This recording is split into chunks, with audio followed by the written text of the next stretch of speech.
변호사가 유언장을 읽어 내려갑니다. 고 이병호 씨의 전 재산 상속자는 한미선 씨입니다. 순간 장례식장이 얼어붙고 정희가 눈을 크게 부릅뜨며 말합니다. 뭐라고요? 저도 아들도 아닌 저 가정부라고요? 뭔가 잘못된 거예요. 다시 한번 잘 살펴보세요. 둘째 현수가 당황한 목소리로 말까지 더듬거리며 소리쳤습니다. 채널 고정, 구독과 좋아요는 무료이니 꼭 눌러주시고 이 유언의 진짜 비밀, 그리고 숨겨진 과거 이야기 함께 하시죠. 서울 성북구 한적한 골목 끝자락에 자리한 낡은 양옥집에서는 아침 일찍부터 분주한 소리가 들려왔습니다. 70세 박정희가 거실에서 혈압약을 챙기며 남편을 기다리고 있었습니다. 정희는 평생을 약사로 일하며 꼼꼼한 성격을 길러왔고 은퇴한 지금도 집안일 하나하나에 세심한 관심을 기울였습니다. 특히 건강관리만큼은 절대 소홀히 하지 않았죠. 여보, 약 드세요. 정희가 물과 함께 약을 내밀자 72 새 남편 이병호가 침실에서 느릿느릿 걸어 나왔습니다. 전직 내과 의사였던 병호는 은퇴 후 몸이 많이 약해졌지만 여전히 온화한 미소를 잃지 않았습니다. 하지만 최근 들어 기력이 예전 같지 않다는 걸 정희도 느끼고 있었습니다. 고마워요. 미선 씨는 오셨나요? 병호가 약을 삼키며 물었습니다. 정희의 표정이 순간 굳어졌습니다. 한미선이라는 이름을 들을 때마다 가슴 한구석에서 불쾌감이 올라왔기 때문입니다. 그 감정이 정확히 무엇인지는 자신도 잘 몰랐지만 분명히 좋지 않았습니다. 네, 벌써 부엌에서 아침 준비하고 있습니다. 정희는 억지로 평온한 목소리를 유지했습니다. 한미선은 65세로 10년 전부터 이 집에서 가사도우미로 일해왔습니다. 성실하고 조용한 성격에다 요리 솜씨도 뛰어나서 흠잡을 데 없는 사람이었습니다. 아침 일찍 나와서 저녁까지 집안일을 완벽하게 처리했고 병호의 건강관리까지 세심하게 챙겼습니다. 하지만 정희는 왠지 모르게 미선이 못마땅했습니다. 특히 남편 병호가 미선에게 유독 다정하게 말을 거는 모습을 볼 때면 속이 뒤틀렸습니다. 아침 드세요. 미선이 상을 차려오며 조용히 인사했습니다. 단정한 행동거지와 겸손한 말투, 그리고 깔끔하게 빗은 머리까지 완벽해 보였습니다. 미선이 차려온 상차림은 언제나 정갈했습니다.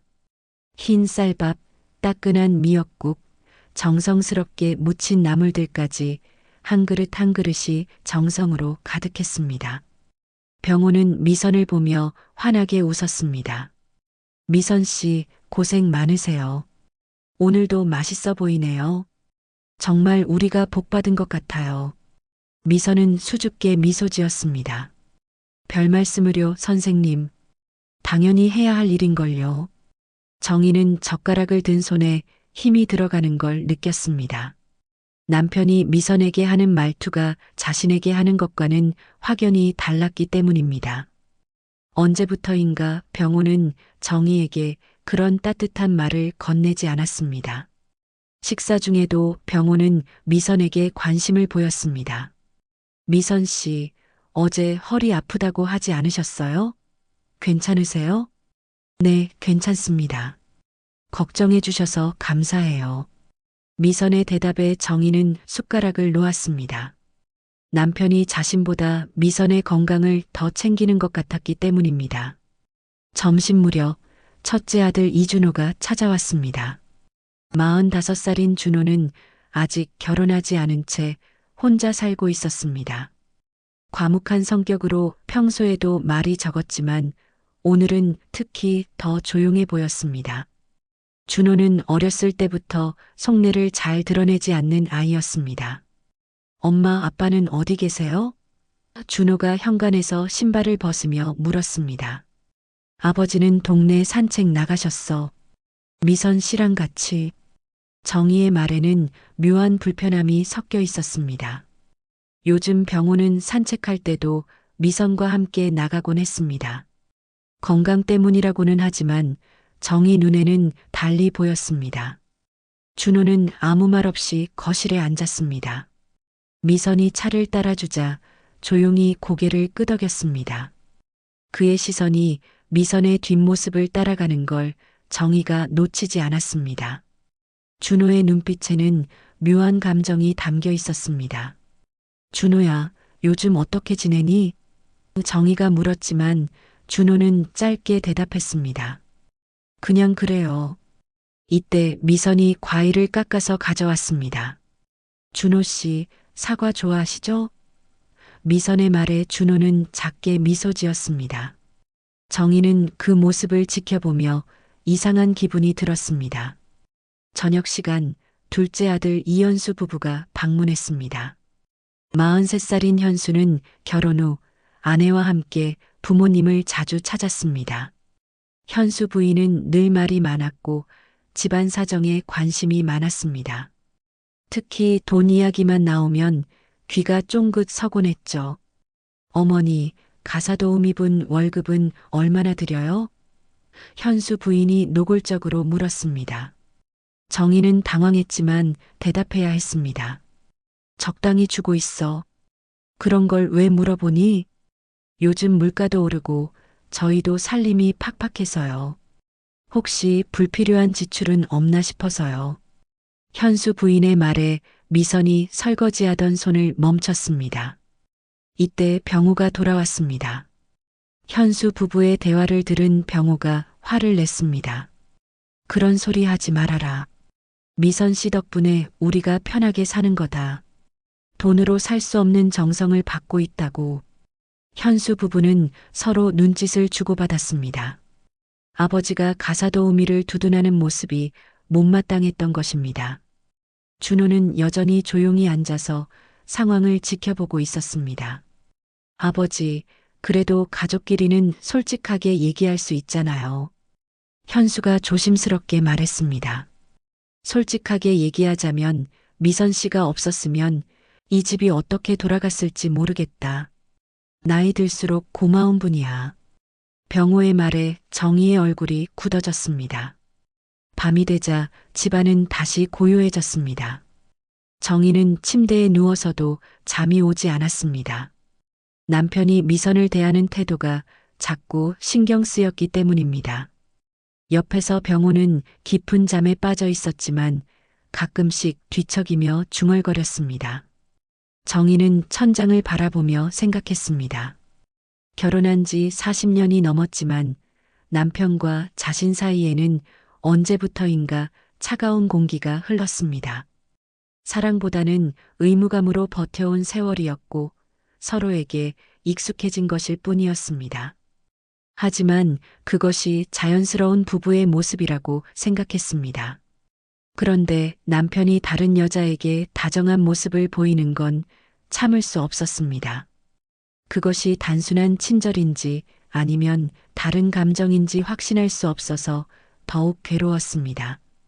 정희는 베개 속으로 깊은 한숨을 내쉬며 눈을 감았습니다. 내일도 이런 하루가 반복될 것이라는 생각에 마음이 무거웠습니다. 그날 밤 정희의 불안감은 현실이 되었습니다.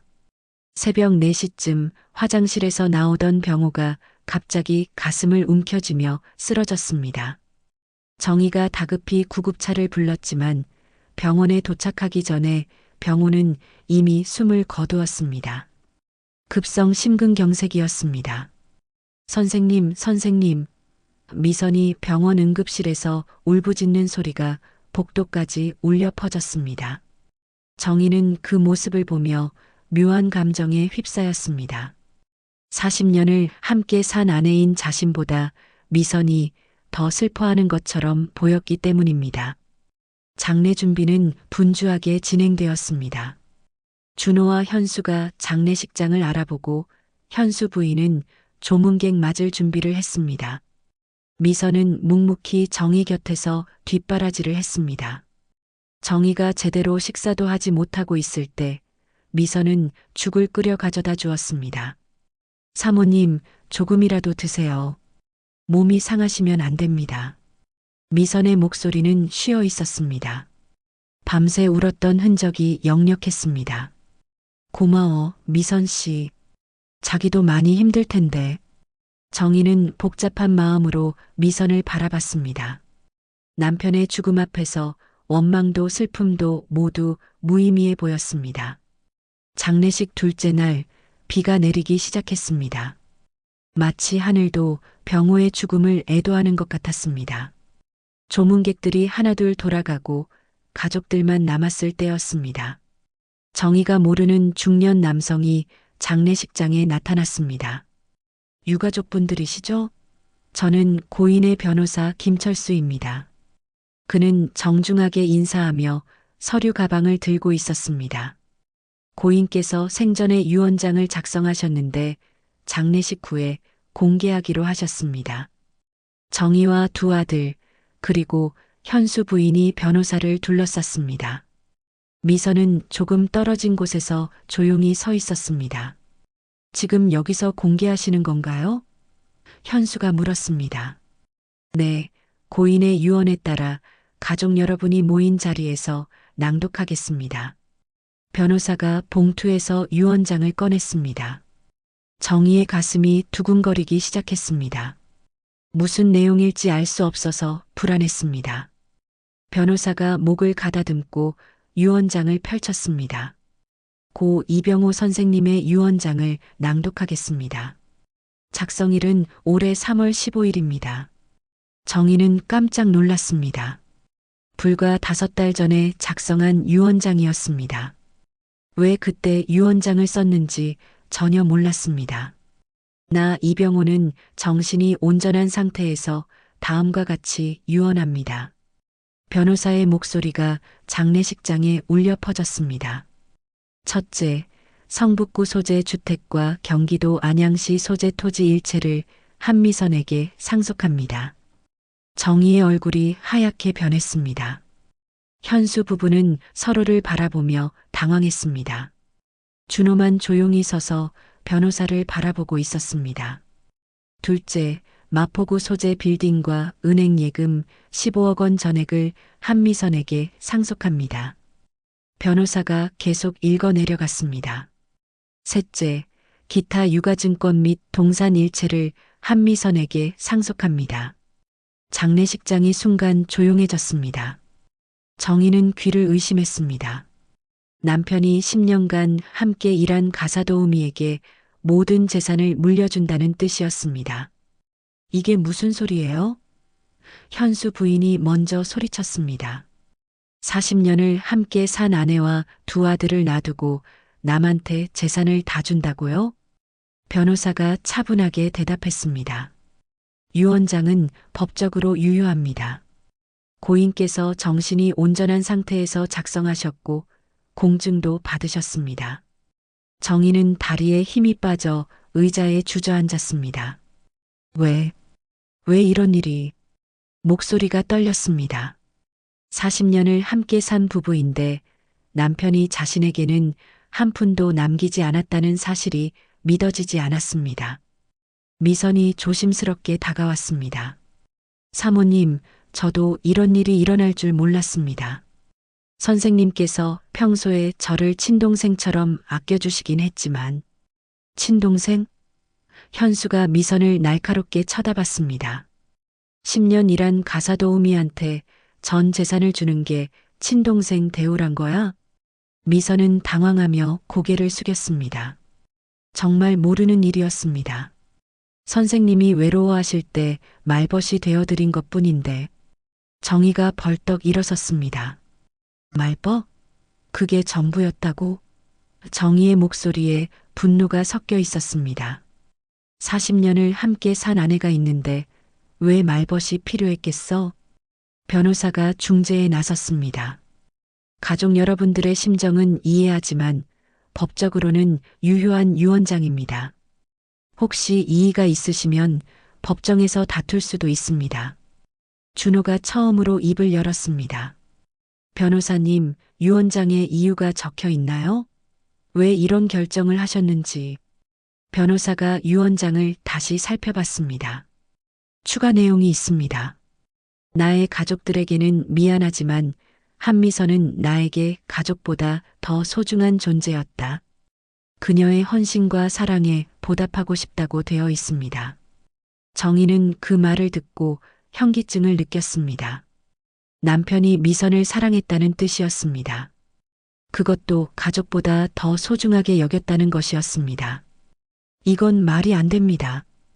현수 부인이 소리쳤습니다. 분명히 뭔가 속임수가 있을 거예요. 아니면 정신이 온전하지 않았을 때 쓴 거겠죠. 미선이 눈물을 흘리며 말했습니다. 정말 죄송합니다. 저는 그저 선생님께 정성을 다했을 뿐입니다. 이런 일이 일어날 줄은. 정희는 미선을 뚫어지게 바라봤습니다. 10년 동안 함께 지내면서도 미선의 진짜 모습을 전혀 몰랐다는 생각이 들었습니다. 과연 미선이 순수한 마음으로만 남편을 돌봤을까요? 아니면 처음부터 계획이 있었던 걸까요? 비는 점점 더 세게 내렸습니다. 장례식장 밖으로 나가는 사람들의 발소리만이 정막을 깨뜨렸습니다. 정희는 남편의 영정사진을 바라봤습니다. 평생을 함께 살았다고 생각했는데 남편의 마음속을 전혀 몰랐다는 사실이 더욱 아팠습니다. 어머니, 일단 집으로 가시죠. 준호가 정희의 어깨에 손을 올렸습니다. 차차 해결할 방법을 찾아봐야죠. 정희는 고개를 끄덕였습니다. 하지만 마음속으로는 이 상황을 받아들일 수 없었습니다. 40년 부부의 마지막이 이럴 수는 없었습니다. 분명히 뭔가 잘못된 것이 있을 거라고 믿고 싶었습니다. 장례식이 끝나고 일주일이 지났습니다. 정희는 도저히 이 상황을 받아들일 수 없었습니다. 밤마다 잠들지 못하고 남편의 유언장 내용을 되새겼습니다. 40년을 함께 산 아내에게는 한 푼도 남기지 않고 10년간 일한 가사도우미에게 모든 재산을 물려준다는 것이 말이 되지 않았습니다. 현수야, 엄마는 이걸 그냥 넘어갈 수 없어. 정희가 둘째 아들에게 전화를 걸었습니다. 분명히 뭔가 잘못된 거야. 미선이가 아버지를 속인 게 틀림없어. 현수와 현수 부인은 정희와 같은 생각이었습니다. 특히 현수 부인은 분노가 하늘을 찔렀습니다. 어머니, 당연히 소송을 해야죠. 저런 꽃뱀한테 재산을 다 빼앗길 순 없어요. 꽃뱀? 정희가 되물었습니다. 그럼요. 10년 동안 차근차근 계획을 세운 거예요. 늙은 남자를 꼬셔서 재산을 가로채려고 가사도우미로 들어온 거라고요. 현수 부인의 목소리에는 확신이 가득했습니다. 아버님이 돌아가시기 전에 병상에서 판단력이 흐려졌을 때 유언장을 쓰게 한 거예요. 정희는 그 말에 고개를 끄덕였습니다. 다른 설명이 없었습니다.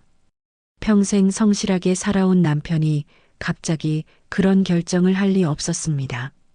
이틀 후 정희와 현수 부부는 변호사 사무실을 찾았습니다. 유명한 상속 전문 변호사였습니다. 변호사는 유언장을 꼼꼼히 검토한 후 고개를 갸우뚱했습니다. 내용상으로는 이상한 점이 많습니다. 하지만 법적으로는 흠이 없어 보입니다. 변호사가 신중하게 말했습니다. 고인께서 공증을 받으실 때도 정신이 온전하다고 판단되었고요. 그럼 어떻게 해야 하나요? 정희가 간절하게 물었습니다. 유언 무효 소송을 제기할 수 있습니다. 고인이 피상속인의 강요나 협박 또는 사기에 의해 유언장을 작성했다는 걸 증명하면 됩니다. 변호사가 설명했습니다. 현수 부인이 즉시 반응했습니다. 그거예요. 분명히 미선이가 아버님을 속였을 거예요. 어떻게 증명하죠? 변호사는 소송 절차를 자세히 설명했습니다. 정희는 주저없이 소송을 제기하기로 결정했습니다. 40년 부부로 산 자신의 권리를 포기할 수 없었습니다. 소송이 시작되자 정희 측은 공격적으로 나섰습니다. 현수 부인이 앞장섰습니다.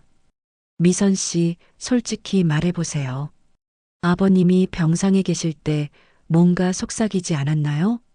미선은 담담하게 대답했습니다. 그런 일은 없었습니다. 선생님은 마지막까지 정신이 또렷하셨어요. 그럼 왜 갑자기 유언장을 쓰셨을까요?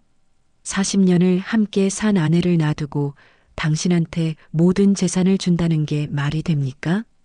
정희가 목소리를 높였습니다. 미선은 잠시 말을 멈췄다가 조용히 대답했습니다. 선생님께서 평소에 말씀하시곤 했어요. 가족들과의 관계가 편하지 않으시다고. 뭐라고? 정희가 벌떡 일어섰습니다. 가족이 편하지 않다고? 선생님은 늘 외로우셨어요. 집에서도 마음 놓고 이야기할 사람이 없다고 하셨죠. 미선의 말에 정희는 가슴이 철렁했습니다. 현수가 미선을 몰아붙였습니다. 그래서 당신이 위로해 드렸다는 거예요? 그게 정당한 대가라고 생각하세요? 저는 그저 선생님께 정성을 다했을 뿐입니다. 대가를 바란 적은 없어요. 미선은 여전히 침착했습니다. 정희 측 변호사가 증거를 제시하기 시작했습니다. 한미선 씨의 통화 내역을 보면 최근 몇 달간 고인과의 카톡이 급격히 늘어났습니다. 하루에 1시간 이상씩 카톡을 했죠. 좋은 내용 글이나 음악 좀 들으시라고 보내드린 거예요. 선생님 것의 톡으로 대화하는 걸 재밌어 하시기도 했고요. 미선이 해명했습니다. 그리고 이 통장 내역을 보세요. 변호사가 서류를 들어보였습니다. 고인께서 한미선 씨에게 매달 용돈을 따로 주셨더군요. 가사도우미 월급 외에 추가로 말이죠. 현수 부인이 소리쳤습니다. 그것 봐요. 처음부터 계획적이었던 거예요. 늙은 남자 꼬셔서 돈 뜯어낸 거잖아요. 미선의 얼굴이 창백해졌습니다. 그건 선생님께서 제 어려운 사정을 아시고 도와주신 거예요. 제가 요구한 게 아닙니다. 어려운 사정? 정희가 냉소적으로 웃었습니다. 무슨 어려운 사정이 있길래 남의 남편한테 그런 도움을 받았어요? 미선은 한동안 말이 없었습니다. 그러다가 조용히 입을 열었습니다. 제게는 몸이 아픈 가족이 있습니다. 병원비가 많이 들어서. 거짓말. 현수 부인이 소리쳤습니다. 그런 식으로 동정심 유발하는 거죠? 전형적인 꽃뱀 수법이에요. 미선이 처음으로 감정을 드러냈습니다. 꽃뱀이라고 하시는군요. 10년 동안 이 집에서 성실하게 일했는데 성실하게 일한 게 아니라 기회를 노린 거겠지. 정희가 분노에 찬 목소리로 말했습니다. 남편이 나이 들고 외로워하는 걸 이용해서 접근한 거예요. 미선은 정희를 똑바로 바라봤습니다. 사모님, 정말 그렇게 생각하세요? 선생님이 그렇게 쉽게 속을 분이라고 생각하시나요? 내 남편은 순수한 사람이었어. 당신 같은 사람의 계략을 알 리 없지. 정희의 목소리가 떨렸습니다. 미선이 슬픈 표정으로 고개를 저었습니다. 선생님은 말씀하시곤 했어요. 결혼 생활에 사랑이 없었다고. 사모님과 사는 게 지옥 같다고. 장내가 순간 조용해졌습니다. 정희는 그 말을 들은 순간 머리가 하얗게 변했습니다. 남편이 정말 그런 말을 했다는 것일까요? 거짓말하지 마. 정희가 울먹이며 소리쳤습니다. 남편이 그런 말을 할 리 없어요. 미선은 더 이상 말하지 않았습니다. 그저 조용히 고개를 숙였을 뿐이었습니다. 하지만 그 침묵이 오히려 더 큰 충격을 주었습니다. 현수가 어머니를 부축했습니다. 어머니, 괜찮으세요? 정희는 다리에 힘이 빠져 의자에 주저앉았습니다. 미선의 말이 거짓이라고 부정하고 싶었지만 마음 한구석에서는 그럴 수도 있다는 생각이 들었습니다. 최근 몇 년간 남편과의 관계가 소원했던 것이 사실이었으니까요. 준호는 여전히 아무 말 없이 상황을 지켜보고 있었습니다. 그의 표정은 복잡했습니다. 마치 뭔가 알고 있는 것 같기도 했고 갈등하는 것 같기도 했습니다. 법정에서 나온 후 정희는 현수 부부와 함께 집으로 돌아왔습니다. 마음은 더욱 복잡해졌습니다. 미선이 정말 계획적으로 접근한 것일까요? 아니면 정말로 남편이 외로워서 그런 결정을 한 것일까요? 어머니, 너무 속상해하지 마세요. 현수 부인이 위로했습니다. 저런 말은 다 거짓말이에요. 아버님을 이용하려는 수작이라고요. 하지만 정희는 확신할 수 없었습니다. 40년 부부로 살면서도 남편의 진짜 마음을 몰랐을 수도 있다는 생각이 들었기 때문입니다. 그 생각이 더욱 괴로웠습니다. 법정 공방은 점점 더 치열해졌습니다. 정희 측은 미선이 병우를 의도적으로 유혹했다는 증거를 찾기 위해 필사적이었습니다. 현수 부인은 마치 탐정이 된 것처럼 미선의 행동 하나하나를 분석했습니다. 어머니, 이것 좀 보세요. 현수 부인이 휴대폰을 들고 와서 정희에게 보여줬습니다. 아버님 핸드폰에서 찾은 사진들이에요. 사진 속에는 미선이 병우와 함께 산책하는 모습, 병원에 동행하는 모습, 그리고 둘이서 카페에 앉아 있는 모습들이 담겨 있었습니다. 정희는 그 사진들을 보며 가슴이 답답해졌습니다. 이것 봐요. 완전히 부부처럼 보이잖아요. 현수 부인이 흥분해서 말했습니다. 이런 증거가 있으면 법정에서 이길 수 있을 거예요. 정희 측 변호사는 이 사진들을 법정에 제출했습니다. 고인과 한미선 씨의 관계가 단순한 고용주와 가사도우미의 관계를 넘어섰다는 증거입니다. 이는 한미선 씨가 의도적으로 고인에게 접근했음을 보여줍니다. 미선 측 변호사가 반박했습니다. 이 사진들은 고인의 건강 관리를 위한 당연한 동행일 뿐입니다. 나이 드신 분의 안전을 위해 보호자 역할을 한 것이죠. 재판부에서 미선에게 직접 질문했습니다. 한미선 씨, 고인과의 관계에서 개인적인 감정이 개입된 적은 없습니까? 미선은 잠시 망설이다가 대답했습니다. 선생님을 존경하고 있었습니다.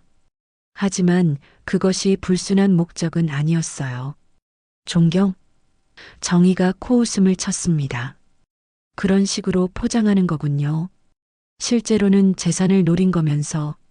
미선이 정희를 똑바로 바라봤습니다. 사모님은 선생님이 얼마나 외로워하셨는지 아세요?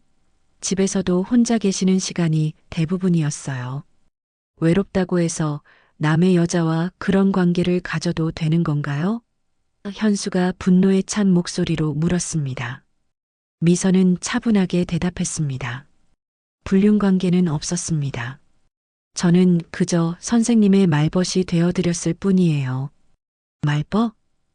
현수 부인이 비웃었습니다. 그런 말벗한테 수십억이 넘는 재산을 주는 사람이 어디 있어요? 이때 정희 측 변호사가 새로운 증거를 제시했습니다. 고인의 의료 기록을 조사한 결과 최근 1년간 우울증 약물을 복용하고 계셨습니다. 이는 정신적으로 불안정한 상태였음을 의미합니다. 미선 측 변호사가 즉시 반박했습니다. 우울증 치료를 받는다고 해서 유언 능력이 없는 것은 아닙니다. 고인은 유언장 작성 당시 완전히 정상적인 판단력을 가지고 계셨습니다. 재판부에서 다시 질문했습니다. 한미선 씨, 고인이 우울증을 앓고 계신다는 사실을 알고 있었습니까? 네, 알고 있었습니다. 미선이 솔직하게 대답했습니다. 그래서 더욱 신경 써서 돌봐드렸어요. 신경 써서 돌봤다고요? 정희가 냉소적으로 웃었습니다. 그게 바로 계략이었던 거 아닌가요? 우울한 남자의 약점을 이용한 거죠. 미선의 목소리에 처음으로 감정이 섞였습니다. 계략이라고 하시는군요. 10년 동안 이 집에서 성실하게 일하면서 선생님께 정성을 다한 게 계략이라고요? 그럼 뭐예요? 현수 부인이 맞받아쳤습니다. 진짜 사랑이었다는 거예요? 7살이나 많은 할아버지를. 미선은 잠시 말을 멈췄습니다. 그러다가 조용하지만 또렷한 목소리로 말했습니다. 사랑이었습니다. 법정이 순간 조용해졌습니다. 정희는 그 말을 듣고 온몸이 떨렸습니다. 미선이 정말로 남편을 사랑했다는 것일까요? 사랑? 정희가 목이 메인 듯한 목소리로 되물었습니다. 내 남편을 사랑했다고요? 네. 미선이 담담하게 대답했습니다. 선생님은 제게 아버지 같은 분이었고 동시에 사랑하는 사람이었어요. 현수가 벌떡 일어섰습니다. 이게 무슨 소리예요? 결혼한 남자를 사랑했다는 게 자랑스러운 일인가요? 미선은 고개를 숙였습니다. 자랑스럽다고는 못하겠어요. 하지만 저는 거짓말하고 싶지 않아요. 정희의 마음은 더욱 복잡해졌습니다. 미선이 거짓말을 하는 것 같지 않았기 때문입니다. 그렇다면 정말로 남편과 미선 사이에 사랑이 있었던 것일까요? 미선 측 변호사가 반격에 나섰습니다. 그렇다면 박정혜 씨께 묻겠습니다. 고인과의 결혼 생활이 정말 행복했습니까? 정희는 당황했습니다. 무슨 뜻인가요? 40년간의 결혼 생활에서 진정한 소통이 있었는지, 서로를 이해하고 사랑했는지 묻는 겁니다. 변호사의 질문이 날카로웠습니다.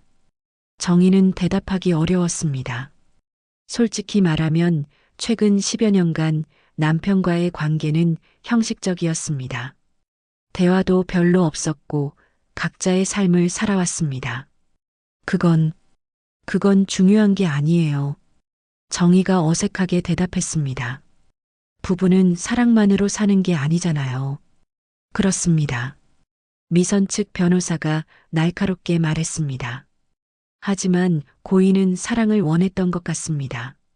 그래서 진정으로 자신을 이해해주는 사람에게 재산을 물려주신 거죠. 현수 부인이 소리쳤습니다. 그래도 법적으로는 아내가 우선이에요. 10년 일한 가사도우미가 40년 부부보다 앞설 수는 없어요. 재판부에서 정리했습니다. 양측의 주장을 충분히 들었습니다. 다음 재판에서는 최종 증인 신문을 진행하겠습니다. 법정에서 나오면서 정희는 마음이 무거웠습니다. 미선의 말들이 모두 거짓말인지 확신할 수 없었기 때문입니다. 혹시 정말로 남편이 자신과의 결혼 생활에서 행복하지 않았던 것일까요? 어머니, 너무 신경 쓰지 마세요. 현수가 위로했습니다. 어떻게 됐든 법은 가족 편이에요. 하지만 정희는 법의 문제가 아니라 감정의 문제라는 걸 알고 있었습니다. 만약 남편이 정말로 미선을 사랑했다면, 그리고 자신과의 결혼 생활이 불행했다면, 그렇다면 이 모든 것이 자신의 잘못일 수도 있었습니다. 그날 밤 정희는 잠들 수 없었습니다. 미선이 법정에서 한 말들이 계속 머릿속을 맴돌았습니다. 40년 부부로 살면서도 남편의 진짜 마음을 몰랐다는 것이 가장 괴로웠습니다. 준호는 여전히 아무 말도 하지 않았습니다. 마치 뭔가 비밀을 간직하고 있는 것 같았습니다. 정희는 첫째 아들의 침묵이 점점 더 신경 쓰였습니다. 2달간의 치열한 법정 공방 끝에 드디어 판결일이 다가왔습니다. 정희는 그동안 잠을 제대로 이루지 못했습니다. 승소에 대한 기대와 패소에 대한 두려움이 교차하며 마음을 짓눌렀습니다. 현수 부부는 확신에 차 있었지만 정희는 왠지 불안했습니다. 어머니, 걱정 마세요. 우리가 이길 거예요. 현수 부인이 법정에 들어가면서 정희의 손을 꽉 잡았습니다. 상식적으로 생각해도 40년 부부보다 10년 가사도우미가 앞설 수는 없어요. 법정은 긴장감으로 가득했습니다. 재판장이 들어오자 모든 사람들이 숨을 죽였습니다. 정희는 가슴이 두근거려서 숨쉬기조차 어려웠습니다. 지금부터 판결을 선고하겠습니다. 재판장의 목소리가 법정에 울려 퍼졌습니다. 정희는 두 손을 꽉 쥐고 재판장을 바라봤습니다. 이병호 씨의 유언에 관한 무효 소송건에 대해 심리한 결과 재판장이 판결문을 읽기 시작했습니다. 정희의 심장이 터질 것 같았습니다. 원고 측에서는 피고 한미선이 고인을 기망하거나 강요하여 유언장을 작성하게 했다고 주장했으나 이를 뒷받침할 명확한 증거가 부족합니다. 재판장의 말에 정희의 얼굴이 창백해지기 시작했습니다. 고인 이병호 씨의 유언은 병상에서 정신이 혼미한 상태에서 한 것이 아니라 건강과 정신이 온전한 시기에 작성되었습니다. 유언의 문구와 내용이 매우 구체적이고 확고합니다. 현수 부인이 정희의 팔을 꽉 잡았습니다. 상황이 좋지 않다는 걸 직감했기 때문입니다. 피상속인의 의사를 존중하는 것이 법의 원칙이며 따라서 본 유언은 유효합니다. 재판장이 마지막 말을 했습니다. 원고의 청구를 기각합니다. 법정안이 순간 조용해졌습니다. 정희의 손이 떨렸고 현수 부부는 믿을 수 없다는 표정으로 서로를 바라봤습니다. 미선은 눈을 감은 채 짧게 숨을 내쉬었습니다. 이럴 수가. 현수 부인이 중얼거렸습니다. 말이 안 돼요. 정희는 다리에 힘이 빠져 의자에 그대로 주저앉았습니다. 40년을 함께 산 부부로서의 권리를 완전히 잃어버린 것입니다. 집도 예금도 모든 것이 미선의 것이 되었습니다. 법정에서 나오는 길에 미선이 정희에게 다가왔습니다. 사모님, 정말 죄송합니다. 이런 결과를 원한 건 아니었어요. 정희는 미선을 뚫어지게 바라봤습니다. 이제 만족하겠네. 내가 살던 집까지 모두 당신 거니까. 사모님을 집에서 내쫓을 생각은 없습니다. 계속 사시면. 미선이 조심스럽게 말했습니다. 됐어. 정희가 단호하게 말을 끊었습니다. 당신 집에서 동냥받으며 살 생각은 없어. 그날 밤 정희는 패소한 현실을 받아들일 수 없었습니다. 법이 미선의 편을 들었다고 해서 진실까지 바뀌는 것은 아니었습니다. 분명히 미선에게는 숨겨진 비밀이 있을 거라고 확신했습니다. 현수야, 엄마는 이대로 포기할 수 없어. 정희가 둘째 아들에게 전화를 걸었습니다. 미선이의 과거를 제대로 파헤쳐야겠어. 현수 부인도 같은 생각이었습니다. 어머니, 저도 뭔가 이상하다고 생각했어요. 너무 완벽해 보이잖아요. 분명히 숨기는 게 있을 거예요. 이틀 후 정희는 사설 탐정을 만났습니다. 50대 중반의 탐정은 수많은 불륜과 사기 사건을 다뤄본 베테랑이었습니다. 한미선이라는 사람에 대해 모든 걸 알아봐 주세요. 정희가 간절하게 부탁했습니다. 과거부터 현재까지 숨기고 있는 게 있다면 반드시 찾아주세요. 탐정은 일주일 후 놀라운 사실을 가지고 왔습니다. 한미선이라는 이름은 15년 전에 바뀐 이름입니다. 원래 이름은 다른 거였어요. 정희는 깜짝 놀랐습니다. 이름을 바꿨다고요? 왜요? 그것뿐만 아닙니다. 성형수술도 받았어요. 얼굴을 완전히 바꿨죠. 탐정이 옛 사진들을 보여줬습니다. 이게 성형 전 모습이에요. 사진 속의 여자는 지금의 미선과는 완전히 달랐습니다. 더 어려 보였고 얼굴형도 달랐습니다. 정희는 그 사진을 보며 소름이 돋았습니다. 왜 이런 짓을 했을까요? 정희가 물었습니다. 보통은 과거를 지우려고 할 때 이런 일을 하죠. 범죄 기록이 있거나 아니면 누군가를 속이려는 목적이거나. 탐정이 의미심장하게 말했습니다. 정희는 이 정보를 가지고 현수 부부를 불렀습니다. 이것 봐라. 그년이 처음부터 거짓 신분으로 우리 집에 들어온 거다. 현수 부인이 흥분했습니다. 그러니까 처음부터 계획적이었던 거네요. 아버님을 속이려고 신분을 위조한 거잖아요. 이 증거를 가지고 다시 소송을 해야 해요. 현수가 말했습니다. 신분 위조는 명백한 사기죠. 정희는 이제 확신이 섰습니다.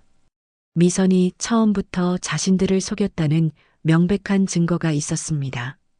성형과 계명으로 과거를 지운 사람이 우연히 자신들 집에 들어올 리 없었습니다. 이틀 후 정희는 미선을 직접 찾아갔습니다. 미선은 병우가 살던 집에서 혼자 지내고 있었습니다. 정희를 본 미선은 당황한 기색을 보였습니다. 사모님, 왜 오셨어요? 미선이 조심스럽게 물었습니다. 정희는 탐정이 준 사진들을 꺼내서 미선 앞에 펼쳤습니다. 이게 뭔지 설명해봐. 미선의 얼굴이 순간 굳어졌습니다. 자신의 옛 모습이 담긴 사진들을 보고 있었기 때문입니다. 어떻게? 미선이 떨리는 목소리로 중얼거렸습니다. 처음부터 거짓이었군. 정희가 차갑게 말했습니다. 이름도 얼굴도 모든 게 가짜였어. 그렇게 계획적으로 우리 집에 들어와서 남편을 속인 거지. 미선은 한동안 말이 없었습니다. 그러다가 천천히 고개를 들어 정희를 바라봤습니다. 그 눈빛에는 정희가 예상하지 못한 감정이 담겨 있었습니다. 정말 기억 안 나세요? 미선이 의미심장하게 웃었습니다. 저는 언니가 만든 지옥에서 살아남은 사람이에요. 정희는 그 말을 듣고 온몸이 얼어붙었습니다. 언니라는 단어가 머릿속에서 맴돌았습니다. 미선이 자신을 언니라고 불렀다는 것은 무슨 의미일까요? 뭐라고? 정희가 떨리는 목소리로 되물었습니다. 미선의 눈빛이 차갑게 변했습니다. 이제 기억나세요? 46년 전 그 일 말이에요. 정희는 미선의 말을 듣고 온몸이 얼어붙었습니다. 47년 전이라는 말에 가슴이 철렁 내려앉았습니다. 그 시절에 대한 기억이 희미하게 되살아나기 시작했습니다. 하지만 여전히 미선이 누구인지 정확히 떠오르지 않았습니다. 47년 전, 정희가 떨리는 목소리로 되물었습니다. 내가 누구라는 거야? 미선은 차가운 미소를 지으며 자리에서 일어났습니다. 그리고 서랍에서 오래된 사진 한 장을 꺼내 정희 앞에 놓았습니다. 사진 속에는 18살 정도의 앳된 소녀가 교복을 입고 서 있었습니다. 이제 기억나세요? 미선이 조용히 물었습니다. 고등학교 3학년 때 병우 오빠와 사귀던 김영미 말이에요. 정희의 머릿속에서 번개가 치는 것 같았습니다. 김영미. 그 이름을 들은 순간 모든 기억이 되살아났습니다. 46년 전 자신이 남편을 짝사랑하던 대학생이었을 때 남편의 첫사랑이던 그 어린 여학생의 이름이었습니다. 김영미라고? 정희가 경악하며 뒤로 물러섰습니다. 그럼 그때 그 애가, 네, 맞습니다. 미선이 담담하게 대답했습니다. 언니가 제 인생을 망쳐놓은 그 김영미예요. 정희의 기억 속에서 그날의 일들이 생생하게 되살아났습니다. 20대 대학생이었던 자신은 병우 오빠를 짝사랑하고 있었습니다. 그런데 병우 오빠는 사귀는 여고생이 있었습니다. 그게 바로 김영미였습니다. 병우가 영미에게 너무 빠져 있어 정희는 눈에 들어오지도 않았었습니다. 기억나시죠? 미선이 계속 말했습니다. 언니는 제가 병우 오빠 여자친구였던 게 못마땅했잖아요. 그래서 정희는 그 순간의 기억이 너무나 선명했습니다. 질투와 분노에 사로잡혔던 자신이 무슨 일을 저질렀는지 생각하니 온몸이 떨렸습니다. 그건 너무 어렸어서. 정희가 변명하려 했습니다. 난 그냥 겁만 줘서 헤어지게 하려 한 것뿐인데. 겁만 줬다고요? 미선의 목소리에 분노가 섞였습니다. 그 깡패들한테 그렇게 몹쓸 짓을 당해 임신까지 됐는데 겁만 주려 그랬다고요? 정희는 그날의 일을 떠올리며 가슴이 찢어지는 듯 했습니다.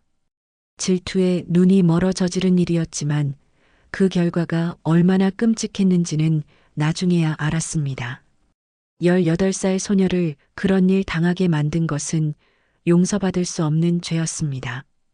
영미야. 정희가 떨리는 목소리로 불렀습니다. 정말 미안해. 나도 그때는 어렸고 질투 때문에. 미안하다고요? 미선이 비웃었습니다. 언니 때문에 제 인생이 어떻게 됐는지 아세요? 그 일 때문에 집에서도 학교에서도 쫓겨났어요. 가족들한테도 버림받고 혼자서 아이를 낳아야 했어요. 정희는 그 말을 듣고 눈앞이 캄캄해졌습니다. 자신이 저지른 일의 결과가 그렇게 참혹했다는 것을 알지 못했습니다. 아이를 낳았다고? 정희가 간신히 물었습니다. 네, 낳았어요. 하지만 키울 수 없어서 입양을 보냈죠. 미선의 눈에 눈물이 고였습니다. 18살 미혼모가 아이를 키울 수 있었겠어요? 언니 때문에 제 아이까지 잃어버린 거예요. 정희는 그 자리에 주저앉고 싶었습니다. 자신이 저지른 일이 한 사람의 인생을 완전히 망쳐놓았다는 사실을 깨달았기 때문입니다. 그래서 정희가 떨리는 목소리로 말했습니다. 그래서 복수하려고 우리 집에 온 거야? 미선은 잠시 말이 없었습니다. 그러다가 천천히 고개를 끄덕였습니다. 처음에는 그런 마음이었어요. 언니와 병우 오빠가 행복하게 사는 걸 보고 있을 수 없었거든요. 정희는 온몸이 떨렸습니다. 10년 동안 자신의 집에서 일했던 미선이 실제로는 복수를 꿈꾸고 있었다니 상상만 해도 끔찍했습니다. 하지만 미선이 계속 말했습니다. 시간이 지나면서 마음이 바뀌었어요. 병호 선생님을 진심으로 사랑하게 되었거든요. 사랑? 정희가 되물었습니다. 복수를 위해 접근해 놓고 사랑이라고요? 처음에는 복수였어요. 미선이 솔직하게 인정했습니다. 하지만 선생님과 지내면서 다시 옛날 감정이 싹 터졌죠. 따뜻하고 다정하신 분이었죠. 정희는 복잡한 심정이었습니다. 미선의 말이 거짓말 같지 않았기 때문입니다. 그럼 남편이 내 정체를 알고 있었니? 정희가 물었습니다. 미선은 고개를 저었습니다. 아니요, 모르셨어요. 제가 얼굴을 바꿨으니까. 하지만 돌아가시기 일주일 전에 모든 걸 말씀드렸어요. 뭐라고요? 정희가 깜짝 놀랐습니다. 제 진짜 정체와 과거에 있었던 일들을 다 말씀드렸어요. 미선의 목소리가 차분했습니다. 선생님은 충격을 받으셨지만 저를 탓하지 않으셨어요. 오히려 언니에게 화를 내셨죠. 정희는 그 말을 듣고 현기증을 느꼈습니다. 남편이 자신의 과거 죄악을 알고 돌아갔다는 뜻이었습니다. 그래서 유언장을 그렇게 쓴 거야? 정희가 간신히 물었습니다. 선생님께서 말씀하셨어요. 저에게 진 빚을 갚고 싶다고 하셨어요. 미선의 눈에서 눈물이 흘렀습니다. 정희는 모든 퍼즐이 맞춰지는 것을 느꼈습니다. 남편이 자신과의 결혼 생활에서 불행했던 이유, 미선에게 유독 따뜻했던 이유, 그리고 모든 재산을 미선에게 물려준 이유까지 모든 것이 설명되었습니다. 병호 선생님은 제게 말씀하셨어요. 미선이 계속했습니다. 언니와의 결혼 생활이 행복하지 않았다고. 항상 죄책감에 시달리셨다고요. 정희는 그제야 깨달았습니다. 남편이 자신을 사랑하지 않았던 이유를, 결혼 후에도 계속 차갑게 대했던 이유를, 모든 것이 30년 전 자신이 저지른 일 때문이었습니다. 그럼 처음부터 내가 잘못한 거였네. 정희가 힘없이 중얼거렸습니다. 미선은 정희를 바라보며 말했습니다. 저는 언니를 용서할 수 없어요. 하지만 복수는 이미 끝났어요. 선생님께서 저를 택해 주셨으니까. 정희는 그 자리에서 무너져 내렸습니다. 40년간의 결혼 생활이 모두 거짓이었다는 것을, 그리고 그 모든 것이 자신이 저지른 죄 때문이었다는 것을 깨달았기 때문입니다. 영미야, 정말 미안해. 정희가 눈물을 흘리며 말했습니다. 내가 너무 잘못했어. 너의 인생을 망쳐놓았어. 미선은 정희의 사과를 듣고도 표정을 바꾸지 않았습니다. 사과한다고 해서 지나간 시간이 돌아오는 건 아니에요. 제가 잃어버린 것들도 돌아오지 않고요. 정희는 자신이 얼마나 큰 죄를 저질렀는지 이제야 온전히 깨달았습니다. 한 사람의 인생을 망쳐놓고도 그 사실을 모른 채 행복하게 살아왔다는 것이 부끄러웠습니다. 나는 어떻게 해야 하지? 정희가 절망적으로 물었습니다. 미선은 창밖을 바라보며 조용히 말했습니다. 그건 언니가 알아서 할 일이에요. 저는 이제 제 삶을 살아갈 거예요. 정희는 미선의 집에서 나와 터벅터벅 걸었습니다. 머릿속이 완전히 하얗게 변해버렸습니다. 47년 전에 진실이 드러나면서 자신의 모든 삶이 거짓이었다는 것을 깨달았기 때문입니다. 집으로 돌아가는 길이 이렇게 무겁게 느껴진 적은 없었습니다. 집에 도착하자 현수 부부가 기다리고 있었습니다. 정희의 표정을 본 현수 부인이 급하게 물었습니다. 어머니, 어떻게 되었어요? 그 여자가 뭐라고 했어요? 정희는 소파에 털썩 주저앉았습니다. 정희는 어디서부터 어떻게 설명해야 할지 몰랐습니다. 47년 전의 일을 아들들에게 말할 수 있을까요? 엄마, 괜찮으세요? 현수가 걱정스럽게 어머니를 바라봤습니다. 정희는 한동안 말이 없었습니다. 그러다가 떨리는 목소리로 입을 열었습니다. 미선이가 우리가 아는 사람이 아니었어. 무슨 말씀이세요? 현수 부인이 의아해했습니다. 정희는 깊은 한숨을 쉬고 모든 것을 털어놓기 시작했습니다. 30년 전 김영미라는 소녀가 있었던 일, 자신이 질투에 눈이 멀어 저지른 끔찍한 일, 그리고 그 결과로 한 소녀의 인생이 완전히 망가진 이야기까지 모든 것을 말했습니다. 현수 부부는 그 이야기를 듣고 말을 잃었습니다. 정희가 그런 일을 저질렀다는 것이 믿어지지 않았습니다. 그럼 그 여자가 복수하려고 우리 집에 온 거였어요? 현수가 충격받은 목소리로 물었습니다. 처음에는 그랬대. 정희가 고개를 끄덕였습니다. 하지만 나중에는 정말로 아버지를 사랑하게 됐다고 해. 현수 부인이 화를 냈습니다. 그래도 말이 안 돼요. 복수하려고 들어와서 아버님을 이용한 거잖아요. 정희는 고개를 저었습니다. 아니야. 이용당한 건 미선이었어. 내가 그의 인생을 망쳐놓았어. 이때 현관문이 열리며 준호가 들어왔습니다. 평소보다 일찍 퇴근한 것 같았습니다. 거실의 무거운 분위기를 느낀 준호가 조심스럽게 물었습니다. 무슨 일이에요? 다들 왜 이렇게 심각해요? 현수가 형에게 방금 들은 이야기를 요약해서 설명했습니다. 준호는 그 이야기를 들으며 점점 얼굴이 굳어갔습니다. 형, 뭔가 말할 게 있는 것 같은데요? 현수가 준호의 표정을 보며 물었습니다. 준호는 한동안 망설이다가 입을 열었습니다. 사실, 저도 알고 있었어요. 뭘 알고 있었다고? 정희가 깜짝 놀라며 물었습니다. 준호는 깊은 한숨을 쉬고 말하기 시작했습니다. 미선 씨의 정체도, 그리고 어머니가 과거에 무슨 일을 했는지도. 현수 부부가 경악했습니다. 형이 다 알고 있었다고요? 응. 준호가 고개를 끄덕였습니다. 아버지께서 돌아가시기 전에 모든 걸 말씀해 주셨어요. 정희는 그 말을 듣고 더욱 충격을 받았습니다. 아버지가 너한테 말했다고? 준호는 무거운 표정으로 계속 말했습니다. 아버지는 평생 죄책감에 시달리셨어요. 어머니와 결혼은 했지만 마음으로는 영미 씨를 잊지 못하셨던 거예요.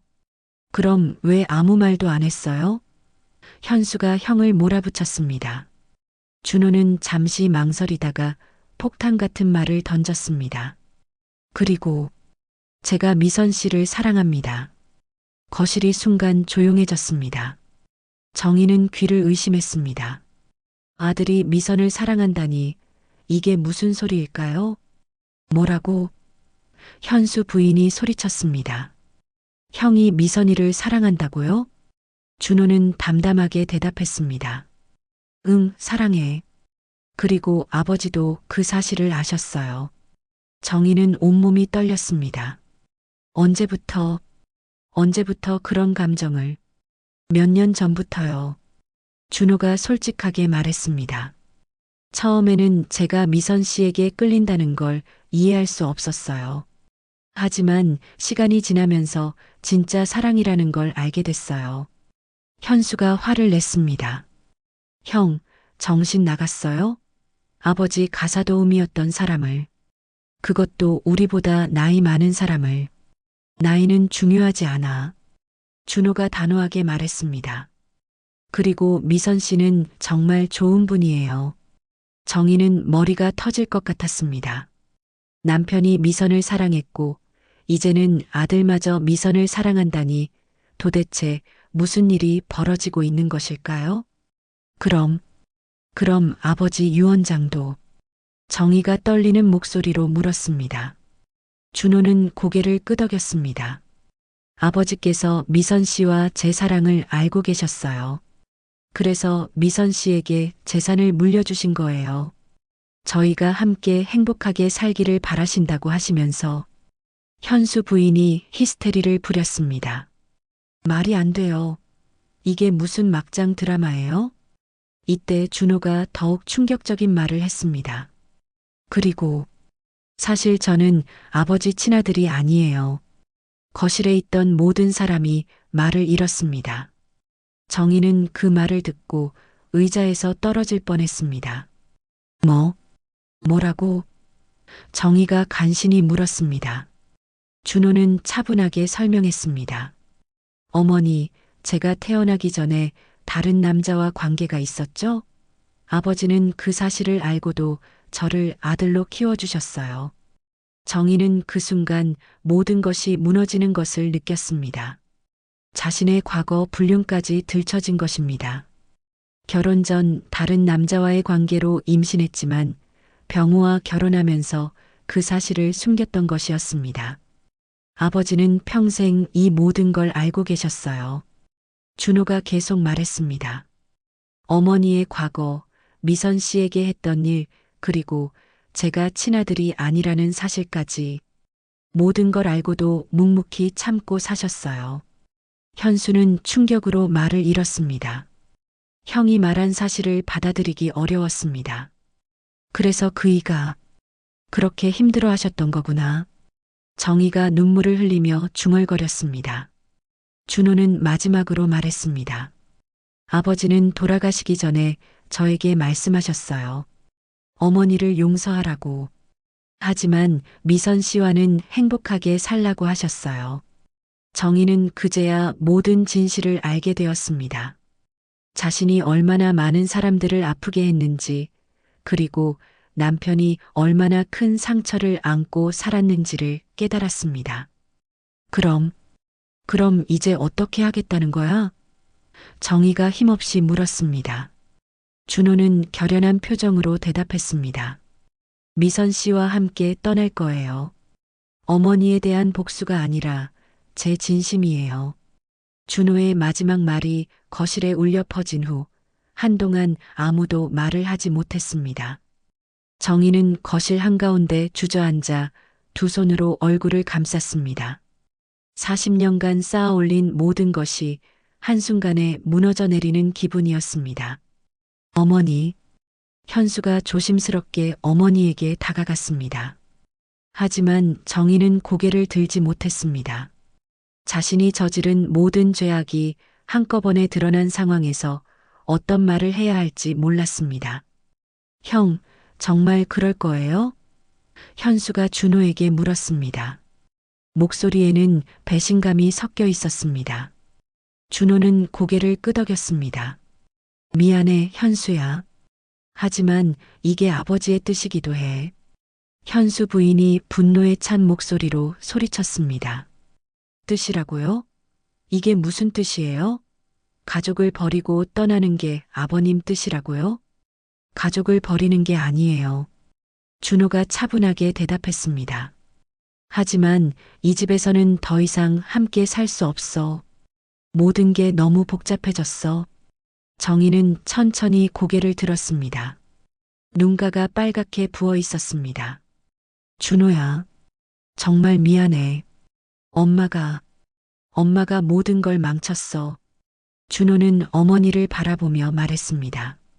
어머니를 원망하지는 않아요. 하지만 용서할 수도 없어요. 미선 씨가 겪은 일을 생각하면. 그럼 저희는 어떻게 하라는 거예요? 현수 부인이 울먹이며 물었습니다. 집도 없고 재산도 없는데. 준호는 잠시 망설이다가 말했습니다. 미선 씨가 어머니를 집에서 내쫓지는 않을 거예요. 계속 살 수 있어요. 그 여자 집에서 동냥받으며 살라는 거예요? 현수 부인이 격분했습니다. 정희가 힘없이 일어났습니다. 됐어. 나는 그 집에서 살지 않을 거야. 내가 지은 죗값을 치를 시간이 왔어. 이때 현관 초인종이 울렸습니다. 현수가 문을 열자 미선이 서 있었습니다. 미선은 조용히 인사하며 거실로 들어왔습니다. 사모님, 그리고 가족 여러분. 미선이 차분하게 말을 시작했습니다. 모든 이야기를 다 하셨나요? 정희는 미선을 바라보며 눈물을 흘렸습니다. 영미야, 정말 미안해. 내가 너무 잘못했어. 미선은 정희의 사과를 듣고도 표정을 바꾸지 않았습니다. 사과로 지나간 세월이 돌아오지는 않아요. 하지만 이제는 끝났어요. 준호가 미선에게 다가갔습니다. 미선 씨, 저와 함께 새로운 시작을 할 수 있을까요? 미선은 준호를 바라보며 작은 미소를 지었습니다. 준호 씨, 정말 괜찮을까요? 이런 복잡한 과거를 가진 저와. 상관없어요. 준호가 단호하게 말했습니다. 과거는 과거예요. 앞으로가 중요해요. 현수 부부는 그 모습을 보며 분노와 슬픔이 뒤섞인 표정을 지었습니다. 가족이 완전히 해체되는 것을 지켜보고 있었기 때문입니다. 미선이 정희에게 말했습니다. 사모님, 집은 계속 사용하세요. 제가 다른 곳으로 이사할 거예요. 안 돼. 정희가 고개를 저었습니다. 내가 나갈 거야. 그 집은 이제 당신 거니까. 미선은 잠시 망설이다가 말했습니다. 그럼 혹시 필요한 게 있으면 언제든 연락하세요. 정희는 미선의 그 말을 듣고 더욱 죄책감을 느꼈습니다. 자신을 그렇게 해친 사람에게도 마지막 배려를 보이는 미선의 모습이 더욱 안쓰러웠습니다. 준호와 미선은 짐을 챙기기 시작했습니다. 큰 짐은 없었습니다. 준호는 평소 소유물이 많지 않았고 미선도 마찬가지였습니다. 형, 정말 가는 거예요? 현수가 마지막으로 물었습니다. 미안해, 현수야.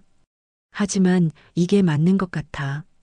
준호가 동생의 어깨에 손을 올렸습니다. 어머니 잘 돌봐드려. 현수는 더 이상 말할 수 없었습니다. 가슴이 막혀서 숨쉬기조차 어려웠습니다. 준호와 미선이 집을 떠날 준비를 마쳤습니다. 정희는 그들을 배웅하러 현관까지 나왔습니다. 준호야. 정희가 떨리는 목소리로 불렀습니다. 정말 행복하게 살아라. 준호는 고개를 끄덕였습니다. 네, 어머니도 건강하세요. 미선은 정희를 마지막으로 바라보며 말했습니다. 사모님, 이제 정말로 끝났어요. 서로 다른 길을 가요. 정희는 고개를 끄덕였습니다. 그래, 이제 끝이구나. 비가 내리기 시작했습니다. 마당 위로 떨어지는 빗방울 소리만이 정막을 깨뜨렸습니다. 준호와 미선은 아무 말 없이 집을 떠났습니다. 그들의 발자국 소리가 빗소리에 섞여 점점 멀어졌습니다. 정희는 빗속에 서서 그들의 뒷모습을 바라봤습니다.